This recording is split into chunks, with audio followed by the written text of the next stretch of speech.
Yo, what's going on, guys? Mush back at it with another video, and y'all knew that it was too good. We had it too good for too long. Xbox Game Pass on PC, I should say. It was just not going to be sustainable. Look, as I saw Xbox on console and the Game Pass prices going up and up, I was very happy that PC Game Pass stayed intact. I'm not a big Game Pass guy, but I know a lot of people that are on Game Pass, they enjoy it. They just have a subscription running passively because it is so cheap and they'll play a couple games a year on it, and that pays for the cost of the subscription. However, you knew it was too good to be true, and it in fact is going to be too good to be true. Okay, so one thing to note about the Game Pass changes, I was mistaken as far as how PC Game Pass is going to be handled. I thought they were going to phase it out and they were going to bake it all into Game Pass as an existing service, and if you buy Game Pass, you would have to get it with console and everything like that. All in one. PC Game Pass will still exist. However, the price is going to be seeing a significant price increase where it's going to $16.50 a month. While it's not that bad in the sense of you having to pay $30 a month, I would still say that $16.50 a month would put it in the threshold of you will have to think about it. You will have to sit down and have a conversation with yourself on whether or not you get enough value out of Game Pass. And Game Pass was at $11.99, so it's going from $11.99 to $16.50 a month. That's a significant price increase.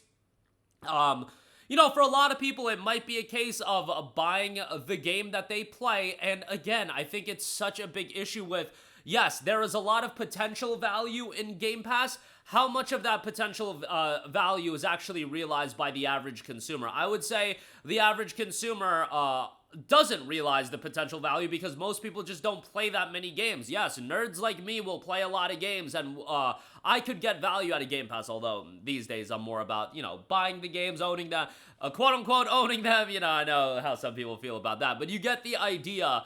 I would much prefer to play my games on Steam and having perpetual access to them, and, you know, games could get pulled from the service. $16.50 a month isn't as bad as $30 a month, but certainly it's still going to be a question where some people ask themselves, is Game Pass worth it for me? So I'm interested to hear from you guys. But as far as having to pay $30 a month, that's still happening with Xbox Game Pass Ultimate, but if you just want to stick to PC, it will be $16.50 a month. I still think, you know, that's a significant price increase, and it'll beg the question how many people are going to stick to keeping it, because that's a $4.50 price increase. That's a lot. That's over 33%. So let me know your thoughts on that in the comment section down below. But enjoy the rest of the video, which still has a lot of my thoughts on Game Pass and what is relevant as far as, I think, the perception of the service and the major issue on whether or not the average subscriber really does get all of the value. That you have to look at it, a lot of it as potential value. Yes, if somebody plays every single game that gets added to the service every month, there's a lot of value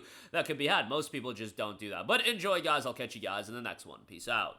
So they've officially announced the updates to Xbox Game Pass, introducing Essential, Premium, and Ultimate plans. I like how they word this. Introducing Essential, Premium, and Ultimate plans. You're just raising the prices, brother. That's all you're doing, all right? Relax there, buddy. Our goal with Game Pass has been clear. Deliver unmatched value, benefits, and a deep library of games for our players. Since launching in 2017, we've steadily grown our subscriber and creator satisfaction, and today, creator participation and player engagement in Game Pass are at an all-time high, but we have the opportunity for Game Pass to help more players find the creators and games they love. We know not everyone wants the same thing in their Xbox experience, so we're evolving Game Pass to offer more flexibility, choice, and value to all players, whether you love day one releases, discovering hidden gems, or playing across multiple devices and screens and across Xbox consoles, Xbox on PC, and Xbox Cloud. You're not introducing F all. You're raising the prices. Relax there.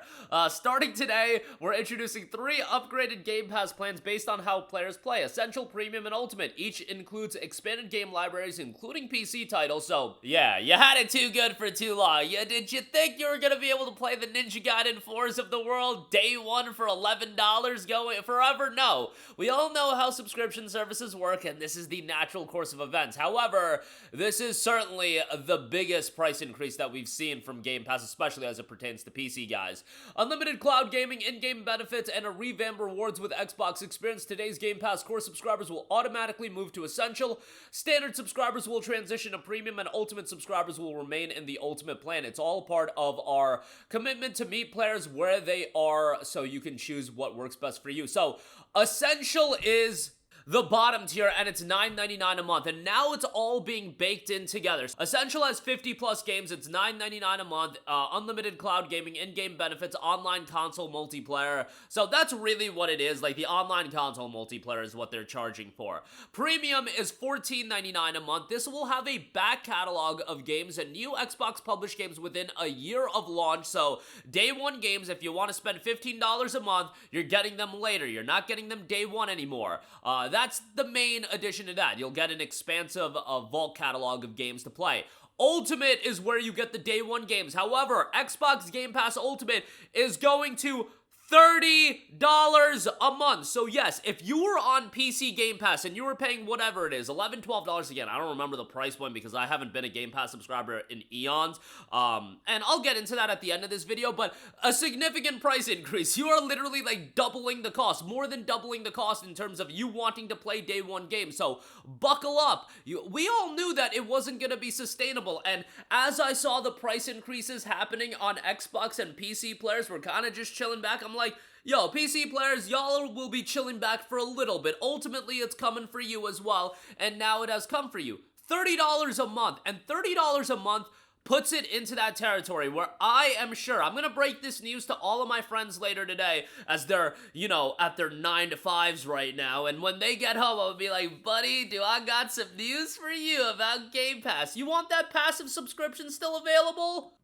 Well, now it's going to be $30 a month, and why I'm bringing that up is, at $30 a month, this is the price threshold. You're at the price threshold where it's not just, oh, I'll keep this running on the side. It's only X amount of dollars a month. I don't really care. I'll get my value out of it throughout the year.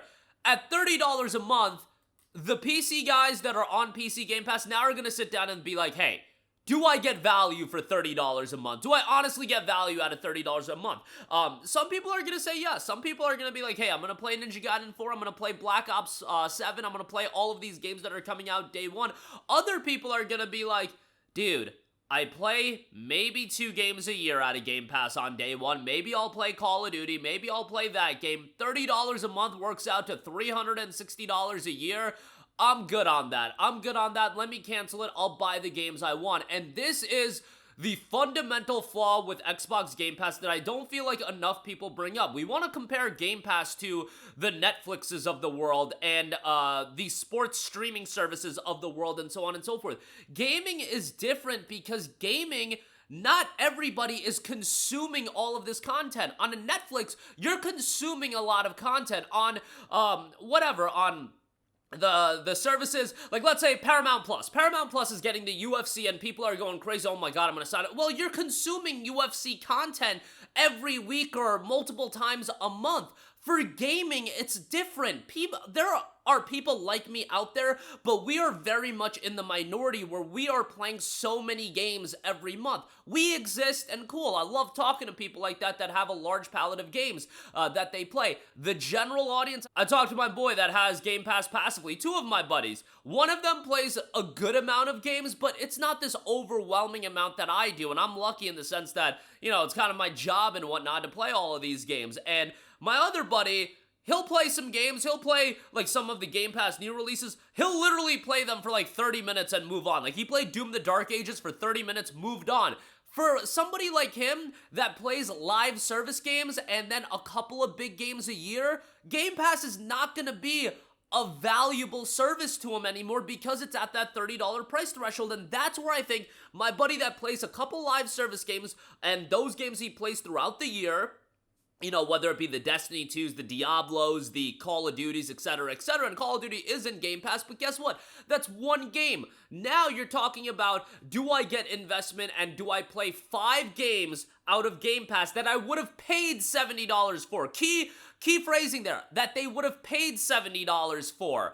Because, you know, Ninja Gaiden 4, a lot of people will play that through Game Pass, but a lot of people wouldn't pay $70 for that game, and they don't value that as a $70 game that they're playing.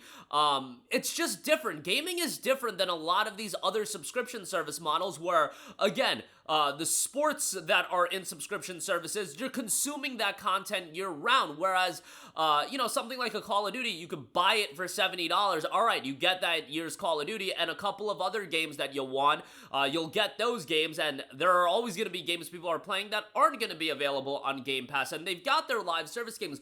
It's just the amount of people that actually get the value out of Game Pass that is equivalent to the potential value, because the potential value one could get out of Game Pass playing all of the games getting added and whatnot, it's probably worthwhile to be subscribed at $30 a month. How many people get that level of value? I would argue it is a small sliver of the overall audience that Game Pass has people subscribing to, and I just don't think $30 a month for any subscription service is insane to me, and we see this across the board. So many of these subscription services are going up in price. I just canceled a ton of my subscriptions. It's not worth it to me. It's not worth it. I keep the ones that I have value out of, and these days, it's a very small amount because most of my time and free time is spent playing video games, and those are games that I play on Steam or I have on PlayStation, so on and so forth. I just think Game Pass at this price point is cooked, and you look at Xbox raising the prices of the consoles as well. The Xbox and the Xbox Ally X, oh my god, $1,000 for a handheld? Like, what are we doing here? And I think this is something that a lot of people have to sit down. Can it offer value to people? Yeah, absolutely. Some people will get value out of it. To a lot of people, I think we're at the point of, yeah, I'm going to cancel it. $30 a month, again, for any subscription service. You're at that point where you really got to sit down and you got to be like, hey, is this service actually worth it for me? And I think for a lot of people, the answer is going to be an emphatic no. But that's going to do it for me. Let me know all of your thoughts in the comments section down below. As always, thanks for watching, and I will catch you guys in the next one. Peace out. Hey, what's going on, guys? Mush here again. Hope you enjoyed the video. As you guys might know, YouTube's notification system is sometimes a little bit wonky, even if you're subscribed to the channel. Maybe you're not abundantly aware that I uploaded a video. To remedy that situation, make sure you hit the bell notification button. This way, whenever I upload a new video, and I try to upload as consistently as possible, you will be notified directly of the upload, and you can watch it as soon as it goes live. I would really appreciate if you guys hit that button so you can stay up to date with all of the content I'm posting. But as always, guys, thanks for watching, and I'll catch you guys in the next one. Peace out.